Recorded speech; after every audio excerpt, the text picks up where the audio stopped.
अस्सलाम वालेकुम dear student, उम्मीद करता हूँ कि सारे लोग खैरियत से होंगे। आज की इस वीडियो में मैं आप लोगों के लिए सलूशन लाया हूँ असाइनमेंट नंबर 2, कंप्यूटर प्रोग्रामिंग, जिसका कोड है CS201 प्रैक्टिकल। ठीक है, तो असाइनमेंट नंबर 2 के जो टोटल मार्क्स हैं 20 हैं और जिसकी डेडलाइन है वो 31 दिसंबर है। और इसके लिए इंस्ट्रक्शन दी गई हैं जो कि पहले हर असाइनमेंट की होती हैं, वो आप लोगों को पता है कि डॉट CPP में जमा करवानी है, लेट नहीं करवानी, कौन सा टूल यूज़ करना है और क्या इसके ऑब्जेक्टिव हैं वगैरह वगैरह। और ये लैब 4 to 6 कवर कर रही है। ठीक है, तो इसकी जो प्रॉब्लम स्टेटमेंट है हम इसको थोड़ा सा पढ़ते हैं। तो वो कहता है unit of electricity consumption are given in the form of matrix in source data. You're required to write user defined functions and create a repeating menu in C++, keeping in mind the following requirement. So student virtual university ID should be displayed on the top of menu. Press 1 to display the bill of slab 1 and slab 2. Press 2 to display the bill of slab 3. Press any other key to exit. तो two dimensional अरे हमने बनानी है जिसके अंदर हमने ये data store कराना है। तो बेसिकली इसके अंदर हमारी 3 रोज हैं और 3 कॉलम हैं। तो 3 फंक्शन जो हैं वो हमने इस तरीके से बनाने हैं, cost slab 1, cost slab 2, cost slab 3। तो जब एक प्रेस किया जाए तो आउटपुट ऐसी आनी चाहिए, जब 2 किया जाए तो ऐसी आनी चाहिए, जब कोई और प्रेस करे तो हमारे पास ऐसी आउटपुट आनी चाहिए। तो ये है जी आज की असाइनमेंट, इंतहाई आसान असाइनमेंट है। तो असाइनमेंट की तरफ जाने से पहले मैं रिक्वेस्ट करता हूँ कि अगर आप मेरे चैनल पे नए हैं तो प्लीज़ आप मेरा चैनल सब्सक्राइब कर दें। मैं भी आप लोगों की तरह स्टूडेंट ही हूँ, तो बस कोशिश कर रहा हूँ। तो उम्मीद करता हूँ कि आप लोगों को मेरी कोशिश पसंद आती होगी।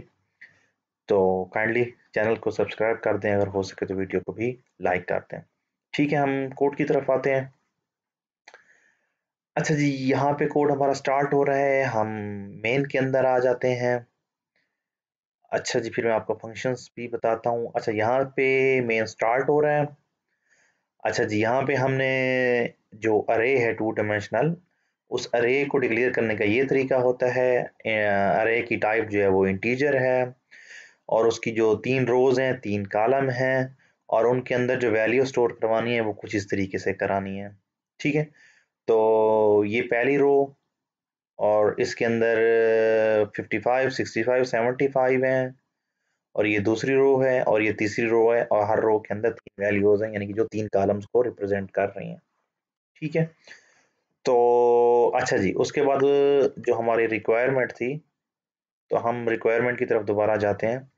तो उसने कहा है जी सबसे पहले पहले क्या होना चाहिए, स्टूडेंट वर्चुअल यूनिवर्सिटी आईडी होनी चाहिए display on the top of the menu.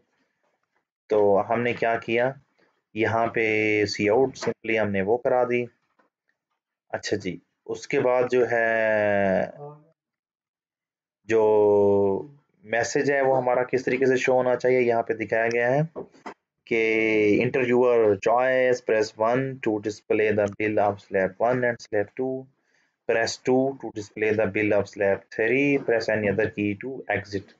तो हमने ये बेसिकली ये 3-4 ये जो हमारे पास स्ट्रिंग्स हैं हमने ये सेम सिंपली प्रिंट करवानी है। तो यहाँ पे हमने ये प्रिंट करवानी है, सी और enter your choice, press 1 to display, press 2, press any other key, फ्ला फ्ला। अच्छा जी, उसके बाद हमने क्या करना है, बेसिकली यूजर से हमने इनपुट लेनी है। तो हमने ये सी इन किया है, वैल्यू जो है हमने ए में रखवाई है, ए वेरिएबल हमने ऊपर डिक्लेयर किया है। अब हमने उसे कहा है कि if A is equal to 1 तो वो एग्जीक्यूट करें इन दो फंक्शन को, कास्ट स्लैब 1 और कास्ट स्लैब 2। अच्छा जी, अब कास्ट स्लैब 1 के अंदर हम जाते हैं। ये फंक्शन आपको पता है कि हमेशा मेन से ऊपर ही डिक्लेयर किए जाते हैं। अच्छा जी, ये आ गया जी कास्ट स्लैब 1 का फंक्शन है।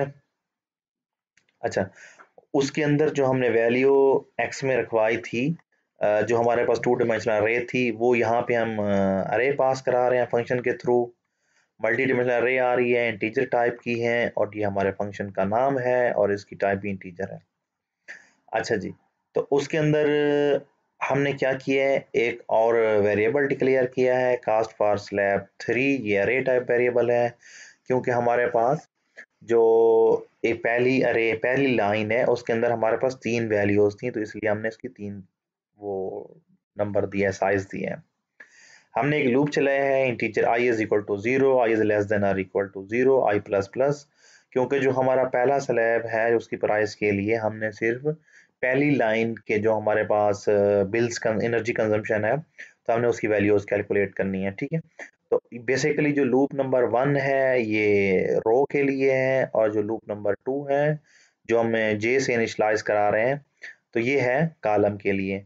तो जब हम पहले का बिल मालूम करेंगे तो हम रो से एक ही चलानी है, लेकिन कॉलम हमने तीनों को चेक करना है, तो इसलिए इसको हमने 3 तक चलाया है, 0 से स्टार्ट करके लेस देन 3 किया है। अच्छा जी, अब हमने क्या करना है, उसकी कास्ट मालूम करनी है, कास्ट फॉर स्लैब 1, ठीक है ना। तो जो रिजल्ट आएगा वो हमने जे में स्टोर करवाना है, एक्स एक्स ऑफ आई जे, यानी कि ith रो में जे नंबर यानी कि जेथ कॉलम में उसको मल्टीप्लाई कर दो 10 से, क्योंकि जो रेट है पहली स्लेब का 10 है जो असाइनमेंट के अंदर दिया गया, तो ये मल्टीप्लाई होकर जो भी रिजल्ट आएगा वो जे के अंदर स्टोर होता जाएगा।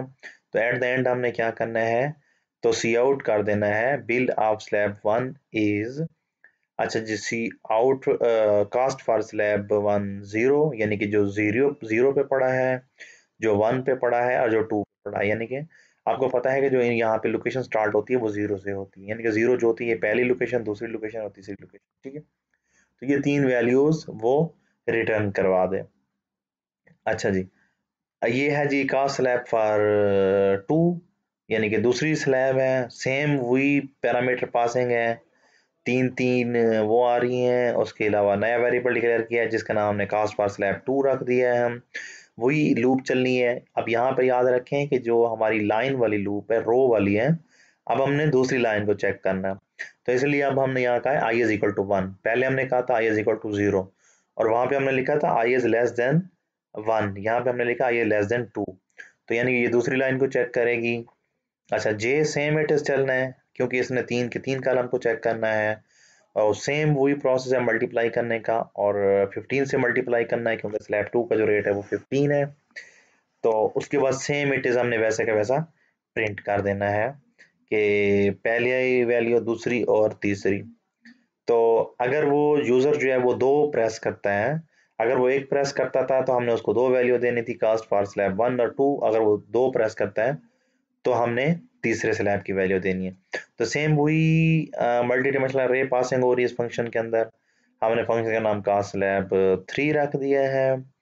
अच्छा जी, उसके बाद क्या किया, हमने वेरिएबल डिक्लेयर किया है जिसकी अरे टाइप है, अरे है बेसिकली इंटीजर टाइप अरे डिक्लेयर किया है जिसका साइज जो है 3 रखा है। सेम वही लूप चलाई है, याद रखें अब यहाँ पे हमने तीसरी लाइन को चेक करना है, तो इसलिए i is equal to 2 less than 3 plus plus, यानी कि सिर्फ ये तीसरी लाइन आखिरी लाइन को चेक करेगी, जे पूरा का पूरा चलेगा, मैंने पहले भी बताया है क्योंकि ये तीनों के तीनों कॉलम को चेक करेगा। तो वही मल्टीप्लिकेशन का प्रोसेस है जो हमने पीछे 2 फंक्शन में किया है, और यहाँ पे मल्टीप्लाई 20 से करेंगे क्योंकि उसकी जो प्राइस है वो 20 है, और सेम वही प्रोसेस है प्रिंट करने का, बिल ऑफ स्लैब 3 इज पहली लोकेशन वाला, दूसरी वाला और तीसरी वाला। तो ये हमारे 3 मेन फंक्शन है। तो इफ वाली कंडीशन में पूरी दिखा देता हूँ, if A is equal to 1 तो कास्ट स्लैब 1 को रन करो और कास्ट स्लैब 2 को रन करो, एल्स एल्स इफ अगर जो है जो हमारा double A is equal to 2 है तो कास्ट स्लैब 3 को एग्जीक्यूट करो, ठीक है। अगर 1 और 2 के अलावा कोई भी की प्रेस की जाएगी तो वो ऑटोमेटिकली जो प्रोग्राम है वो हमारा उसको एग्जिट कर देता है, यानी कि कुछ भी एग्जीक्यूट नहीं होगा, रिटर्न 0, ठीक है। तो अब मैं उम्मीद करता हूँ कि ये चीज़ आप लोगों को समझ आई होगी और आप लोगों को ये असाइनमेंट बनाने में काफ़ी मदद मिलेगी। तो एक बात याद रखें, तो कॉपी पेस्ट नहीं करना होता, बस ये है कि आइडिया लेना है, उसके बाद इसको खुद बनाना है ताकि आप लोग की प्रैक्टिस भी हो जाए। ज़ाहिर बात है मिड टर्म एग्ज़ाम भी देना है, फाइनल टर्म एग्ज़ाम भी देना है, तो आप लोगों की प्रैक्टिस होगी तो आप लोगों के लिए आसानी रह जाएगी तो एग्ज़ाम्स को अटेम्प्ट करने में, ठीक है। तो अब इसको हम एग्जीक्यूट करते हैं, रिजल्ट देखें। तो अब यहाँ पे वो कह रहा है कि एंटर योर चॉइस, अब मिसाल के तौर पे मैं यहाँ पे 1 प्रेस करता हूँ, तो देखें तो उसने हमें वही रिजल्ट दे दिए हैं जो असाइनमेंट में दिए हुए हैं, bill for slab 1 is this this this, bill for slab 2 is this, ठीक है। तो अगर मैं इसको दोबारा एग्जीक्यूट करता हूँ, अब मैं 2 प्रेस करता हूँ, तो अब देखें अब रिजल्ट क्या आता है। हाँ, बिल फॉर स्लैब 3 इज, तो 4200, 4600 और 4800 जैसे असाइनमेंट में दिए गए हैं। तो अगर मैं अगली दफ़ा एग्जीक्यूट करता हूँ 1 और 2 के अलावा कोई और फिर हम ऑप्शन सेलेक्ट करते हैं, तो एज्यूम करें कि हमने ऑप्शन नंबर जो है वो 3 सेलेक्ट किया है, तो अब ये देखें तो हमें कोई रिजल्ट नहीं दे रहा, बल्कि जो प्रोग्राम है वो एग्जिट हो गया है। तो आई होप कि आप लोगों को ये वीडियो पसंद आई होगी, और अगर पसंद आई है तो मेरा चैनल ज़रूर सब्सक्राइब करें और इस वीडियो को लाइक करें। तो और कोई राय देनी हो तो कमेंट्स में आप ज़रूर दे सकते हैं। आज की वीडियो के लिए अल्लाह हाफ़िज़।